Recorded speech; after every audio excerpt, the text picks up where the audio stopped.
የተለያዩ አዳዲስ መረጃዎች እየወጡ ይገኛሉ። ከሞት ዝርዝር ውስጥ ወይም ከሚገደሉ ሰዎች ውስጥ አንደኛው ቴዎድሮስ ካሳሁን ነው የሚል መረጃዎች ወጥተዋል። ምንድነው የሚለውን በዚህ ቪዲዮ የምንመለከት ይሆናል። በፊንቴክ በማጭበርበር ጉዳይ ከታሰሩት አርቲስቶች ውስጥ አንደኛው ሰለሞን ቦጋለ መሆኑን እናውቃለን። ማረሚያ ቤት ባለበት በዚህ ሰዓት ላይ በጽኑ መታመሙን እየተገለጸ ይገኛል። ይህንን ቪዲዮ በሰፊው የምንመለከት ይሆናል። ጠቅላዩ እኛ ታጋሽ ነን፣ በጣም ታግሰናል፣ እኛ ስለታገስን ነው ይሄ ሁሉ ዘፈንና ይሄ ሁሉ ጫጫታ አልፎም ደግሞ እየተሰደብንና እየተረገምን ያለ ነው ሲሉ መልእክታቸውን አስተላልፈዋል።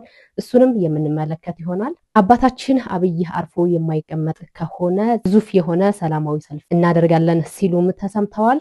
የኢትዮጵያ ሕዝብ በቴዲ አፍሮ ጉዳይ የሚደርሰውን ተጽዕኖ እያወገዙ ይገኛሉ። በተለይ ደግሞ በውጭ ሀገር የሚኖሩ ኢትዮጵያውያን ይህ በቴዲ አፍሮ ላይ እየተደረገ ያለው ይብቃ፣ ይህን እንቃወማለን እያሉ ይገኛሉ። ይህ መንግስት ገዳዮችን ይፈታል፣ ዘፋኞችን ደግሞ ያስራል እየተባለ ይገኛል። ይህንንና ሌሎችን ቪዲዮዎች በሰፊው የምንመለከት ይሆናል። ለዚህ ቤት አዲስ ከሆናችሁ ቤቱን ሰብስክራይብ፣ ቪዲዮን ደግሞ ላይክ እና ሼር በማድረግ አብሮነታችሁን አሳዩ። አርቲስት ሰለሞን ቦጋለ ማረሚያ ቤት እያለ በጽኑ ህመም መታመሙ ተገልጿል። እሱን ቪዲዮ እናስቀድም። አርቲስቱ በጠና ታሟል። በእስር ላይ የሚገኘው ሰለሞን ቦጋለ በህገወጥ የፊንቴክ ኢንቨስትመንት ማጭበርበር ወንጀል ተጠርጥረው በእስር ላይ ከሚገኙት ታዋቂ አርቲስቶች መካከል አርቲስት ሰለሞን ቦጋለ በከፍተኛ ህመም ምክንያት የሕክምና ክትትል እያደረገ መሆኑን ሰምተናል።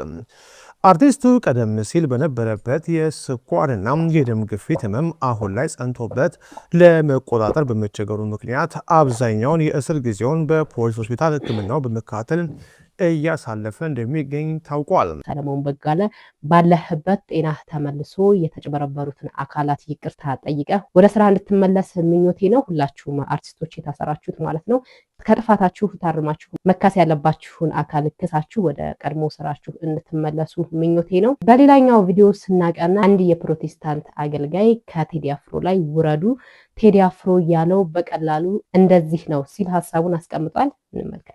ቴዲ አፍሮ ካነሳቸው የታሪክ ሙግቶች መካከል አንደኛው ምንድነው? ባንዲራ ተዋርዷል፣ ባንዲራችንን ማንሳት አልቻለም። አባቶቻችን ገና አሁን የሞቱት በጦርነት አይደለም እንትን ያሉት። በጣም የሚገርማችሁ ለዚች ባንዲራ ሲሉ አባቶቻችን በመርዝ ጭስ ነደዋል። እውነት እኮ ነው። ጣሊያን በሁለተኛው ወረራው የመርዝ ጭስ ተጠቅማለች እና ይሄ ሁሉ ዋጋ የተከፈለው ስለዚች ባንዲራ ነው የሚል ክርክር አለ። ነገር ግን ዛሬ ላይ እቺ ባንዲራ ስትወድቅ ስትረገጥ ከቅዳሴ ከሄዱ ሴቶች ጥለት ላይ በመቀስ ስትቆረጥ መስቀልና ገናን ለሚያከብሩ ሰዎች ላይ ተሰብስባ ወደ ጥግ ቱቦ ስር ስትወረወር ያን ጊዜ አርበኞቹ ሞተዋል እኮ እያለ ነው። ሀብተ ጊዮርጊስ ዲነግዴን የሚኒሊክ እንትን ናቸው፣ ኦሮሞ ናቸው። ለዚህ ባንዲራ ሲሉ ህይወታቸውን ሰጥተዋል። ጃጋማ ኬሎ የደጋው መብረቅ ይችን ባንዲራ ሲያስከብር ዘላለሙ ይኖራል። አብዲሳ አጋ ጣሊያኖች ባንዲራህን ቀይር እንግሊዛዊ ሁንና ጀነራል እናርግ ሲሉት ሀገሬን አልከዳም ባንዲራዬን አልቀይርም ብሎ ለዚች ባንዲራ ብዙ ዋጋ ከፍሏል። ታስሯል፣ ሊገደልም ነበር። ገበየው ስለዚች ባንዲራ በጣሊያኖች ተወቅቶ አልሞተም እንዴ? ወግዳጆቼ አብዲሳ አጋ ባልቻባ ነፍሶ እቺ ባንዲራ ይዘው እኮ ነው ድል ያደረጉት። አድዋ ላይ የተውለበለበችው እኮ እቺ ባንዲራ ነች። እናችን ባንዲራ ማንሳት ዛሬ ነውር አልሆነብንም ወይ? የአብዛኛው የኢትዮጵያ ሕዝብ ጥያቄ ይሄን ነው እያለ ያለው። ምክንያቱ ደግሞ ይሄ ሰው ስራው ነው የሰራው። በስራው ደግሞ የኛን የኢትዮጵያውያን ሕዝብና ሮሮ አውጥቶታል። እባካችሁ ስራውን እየሰራበት ተውት እያሉ ይገኛሉ። በተለይ ደግሞ ከትናንትና ወዲያ የሚሰራበትን ቦታ ማለት ነው ስቱዲዮውን በመስበር ያጠቁ አካላት ሙሉ እቃውንና የወደፊት ስራዎችን በሙሉ እንደወሰዱበት የምናስታውስ ነው። ይህንን ተከትሎ ብዙዎች እየተቃወሙ ይገኛሉ። ነገር ግን ጠቅላያችን ደግሞ ያ ታግሰናቸው ነው ሲሉ እንሰማቸዋለን። እናዳምጠው። በጣም ሲበዛ ታጋሾች ነን። ለዛ ነው እኮ ይሄ ሁሉ ጭፈራ ምናምን ስድብ እርግማን የሚሰማው ስለምንታገስ ነው እንጂ እንደ ድሮዎቹ እኮ አርጩሜ ብንመዝ ኖሮ ሰው አዲስ አበባ ተቀምጦ እንደዚህ መቼም አይሆንም። ግን ይቅር እንለፍ እንተው ስለምንል ነው። ይሄ ንግግር ብዙሃኑን አስቆጥቷል። እውነትም ታግሳችኋል። በተታገሱማ ነው የህግ የበላይነት ታጥሶ ስራ ቦታውን በመስበር እቃዎቹን በመውሰድና ስለልቦናው እንዲጎዳ ወደፊት ስራዎቹን በሙሉ በመውሰድ እያሸማቀቃችሁ ያላችሁ። ታዲያ ምንድነው ይሄ ነው እንዴ መታገስ ሲሉ ይገኛሉ። ሌላኛው ቪዲዮ ደግሞ ስናቀና እንዲሞቱ ወይንም ሞት መዝገብ ውስጥ የቴዲ አፍሮ ስም እዛ ውስጥ አለ ሲል አንድ ሰው መረጃውን አጋርቷል። እሱን እንመልከት። ቴዲ አፍሮን እንደሚገለውና አብይ አህመድ ከሚገላቸው ሰዎች ስም ዝርዝር ውስጥ በጥንቆላ መጻፉ አስቀምጦት እንደነበር መረጃው ሲወጣ ስሙት በደንብ ዝርዝር አውጥቶ መገደል አለባቸው ብሎ የያዘ የሞት መዝገብ ነበር። 42 ሰዎች ሊስቱ ላይ ናቸው። እነኚህ ሰዎች ደግሞ ይገደሉና ገዳዩ ማን ነው ከተባለ አይዘር ወይ ህዋት ወይ ኮኔክሽን ይባላል። የሚገደሉ ሰዎች ስም ዝርዝር ውስጥ አጫንጫ የጀዋር ስም ነበር። የሚገርማችሁ የቴዲ ስም ነበር። የለማ መገርሳ ስም ነበር። የአብይ ስም ስላሴት አስገብቷል እንዳይታይታ። ይህንን የሰማሁት ከሽመልስ አብዲሳ ራሱ ሽመልስ የቤተ መንግስት ጽሕፈት ቤት ኃላፊ።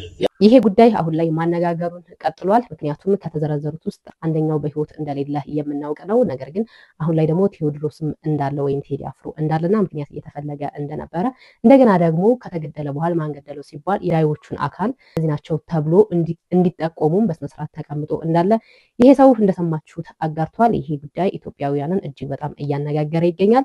እናንተ ይህንን ጉዳይ እንዴት አያችሁት? ሀሳብ አስተያየታችሁን ኮሜንት ላይ ያስቀምጡልኝ። መንግስት ገዳዮችን ይፈታል፣ ዘፋኞችን ግን ያስራል ስትል ድምጿን አሰምታለች።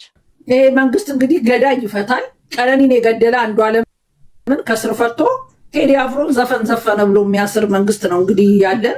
እየሰማችሁ ነው።